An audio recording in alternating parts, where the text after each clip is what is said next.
Hey there, arty friends. I have a Stashbuster watercolor tutorial that anyone can paint. We're using some very simple techniques today, but the result is super cute. We're going to be using crayons. I'm using Crayola crayons here, but you can use whatever crayons you feel like using to create simple shapes on one of our scraps of watercolor paper. And we're going to use adorable pastel watercolors on top of it to add some vibrant gradient color. So grab your crayons, your paint, and your brushes, and let's get painting with this Stashbuster tutorial.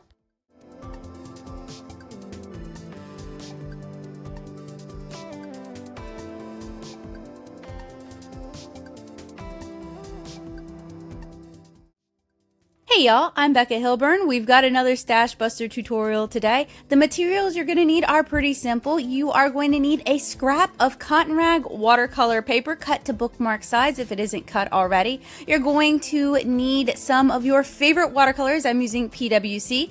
We're starting with lemon yellow. So these are professional grade watercolors, but you can use whatever watercolors you have on hand. These are the colors that I used in the class that I taught at Ascension Parish. So you're also going to need an 8-pack of crayons. Actually, you can use a bigger pack if you want.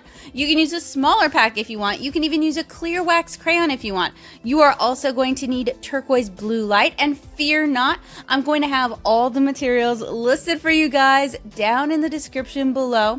You can sub these out for whatever colors and whatever paints you like, but these are some fun pastel colors that play well together. So you're also going to need bright blue, or I think that actually might be blue-gray now that I think about it. See, double check that description.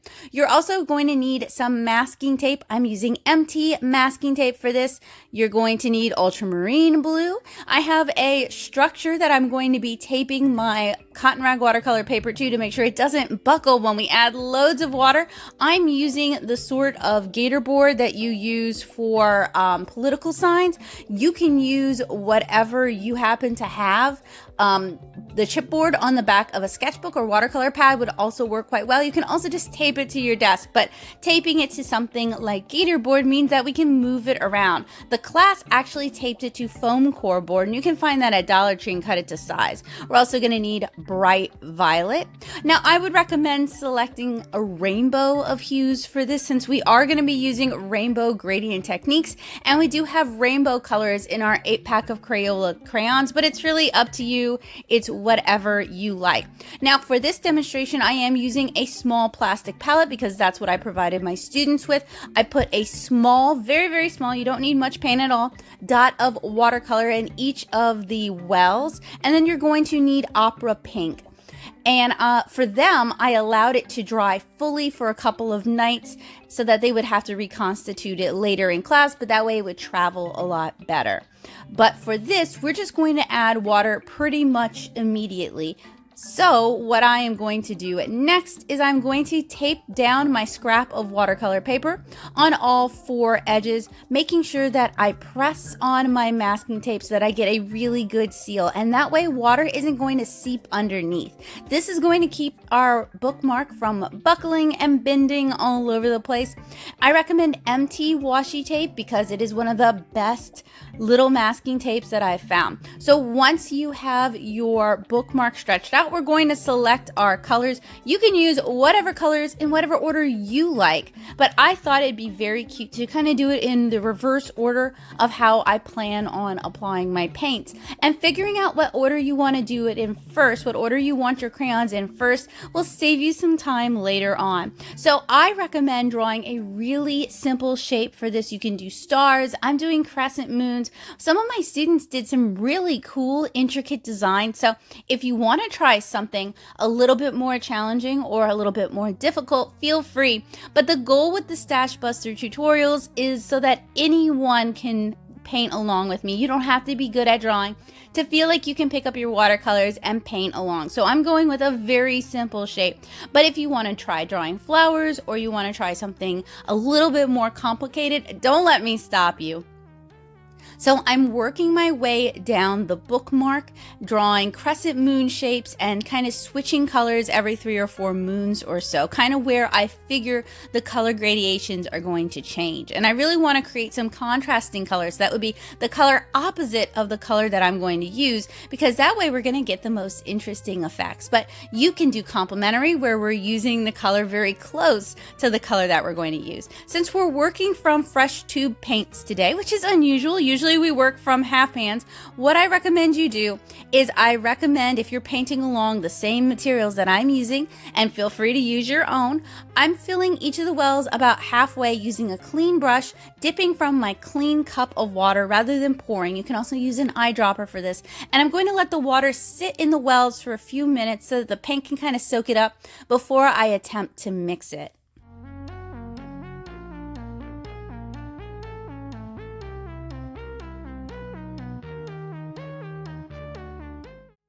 When mixing each color, I'm very carefully and thoroughly mixing, and I'm also squeegeeing the paint back into the half pans when I can so that we don't waste too much paint.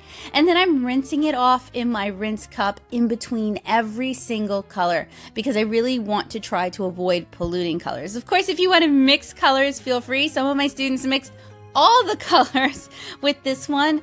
I would recommend not doing that. These kind of bright pastels, they look beautiful on the page. They're very vibrant, but when you mix multiples of these together, the colors are not as pretty. If you want to do a lot of color mixing, I would recommend using a color mixing selection, a selection designed for just such a thing. This is really meant for kind of a very quick and easy technique that's going to have some really fun results. So once you've got your colors mixed, we're going to use that same brush. I'm trying to keep it very simple, so I have one single large synthetic watercolor brush. I'm dipping it into my paint, and I like to paint kind of at a horizontal. I find that my gradients kind of blend a little bit better. So starting with my yellow, so yellow on top of my purple, I'm starting at the top. So normally I would prop something like this up just a little bit to let gravity help me up. It's kind of up to you. I wanted to kind of recreate the conditions that I would have for my students, so I opted not to prop it up.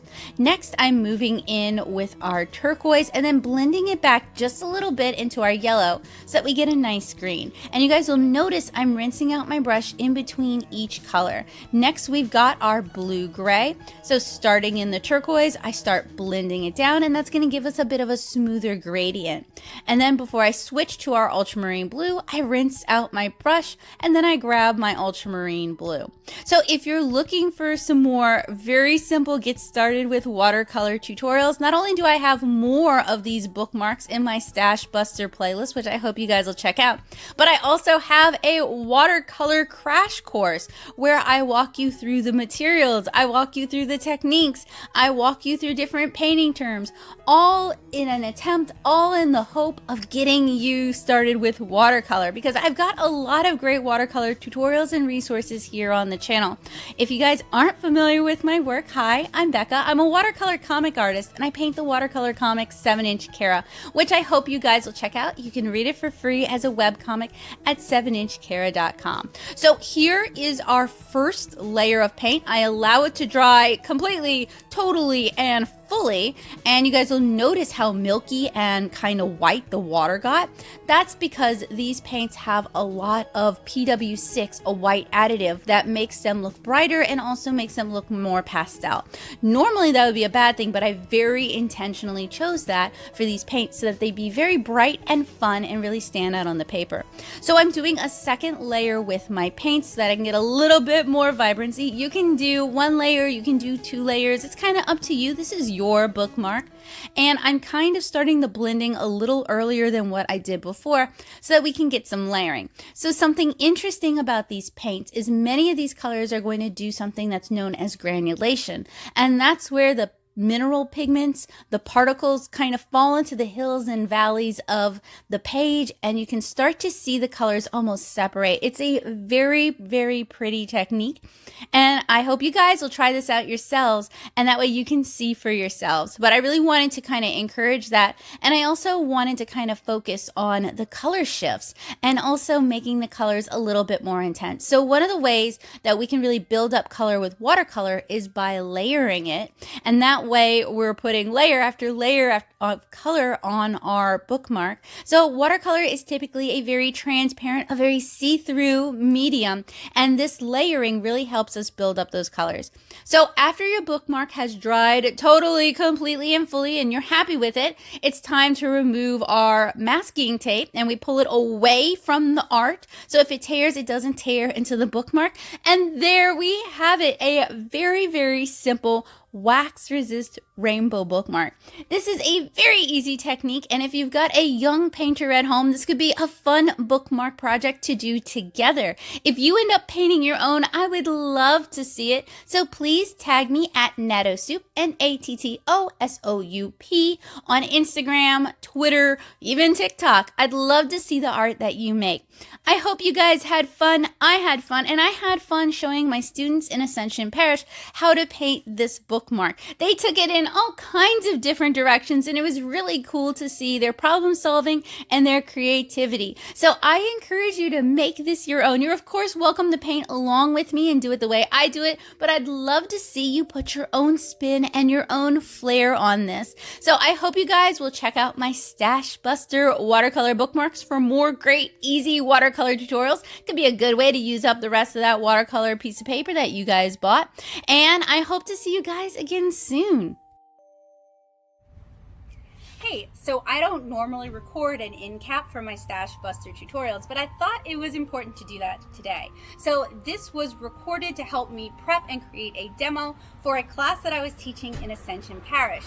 I frequently teach classes in St. Charles Parish and Ascension Parish, so if you live in Southeast Louisiana and you're a kid, a teen, or an adult, so basically just about anybody but a toddler, and you'd like to come take a class with me for free, I teach at the local library systems, and you are more than welcome to come take a class with me. You can either inquire at your local branch when I'll be at your branch, or you can keep an eye on my community tab / my Twitter, because I'm usually pretty good about announcing when I have classes coming up.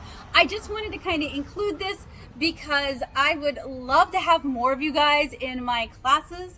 It would be super cool to get to see some of you guys in person and hang out. And these classes are free and accessible, and I provide most of the material, so you never really need to bring much unless you want to bring something and ask me some questions. So if you live in Southeast, and I think you don't even have to be a patron, like a member of those libraries. I think if you just live kind of in the area, you can sign up. Now, for both systems, you do need to register in advance because spaces are limited, and I do provide the materials, so I do need to know how many people are coming. But if you've ever wanted to take a class with me and you live in Southeast Louisiana, that is a free way to do so, and I'd love to meet you. And don't be shy about saying hi. It would honestly really mean the world to me and touch my heart. So please, I know I'm weird, but I don't fight often. I have had my shots. Anyway, so yeah, I just wanted to include this in cap because this was done for a class. Often I create these demos and then I pitch them as classes, so it's like the opposite. But this time I had a kids watercolor class in mind, and this was specifically designed for younger painters to be able to accomplish. And I have to say, I wish I had photos of their bookmarks. I have to say, everybody did a spectacular job. They're all so creative, and I'm so excited to see what kind of art they make in the future. So again, one more time for the people in the back, if you live in Southeast Louisiana and you'd like to take a class with me, I would love to see you in one of my classes. So you can either, if you don't live in or around St. Charles or Ascension Parish, you could request at your local library system that they bring Becca Hilburn in to teach. I don't mind driving. Or you can come to Ascension or St. Charles when I'm teaching one of my classes and come paint with me. So yeah, that's all I wanted to say. I hope you guys enjoyed this tutorial. This is one of the easier ones, so hopefully it's accessible to a variety of people. Feel free to, change things up, zhuzh things up with your own favorite techniques. And if you end up painting along, I would love to see what you paint. So feel free to tag me at Nattosoup, Nattosoup, on probably any social media that isn't like Parlor. But like Twitter, I don't check Tumblr much anymore, YouTube, Instagram, TikTok, any of those. Even Facebook. Tag me and I'll check out your art. I'd love to see what you make. So I hope you guys have a wonderful day, and I hope to see you guys again soon. Bye!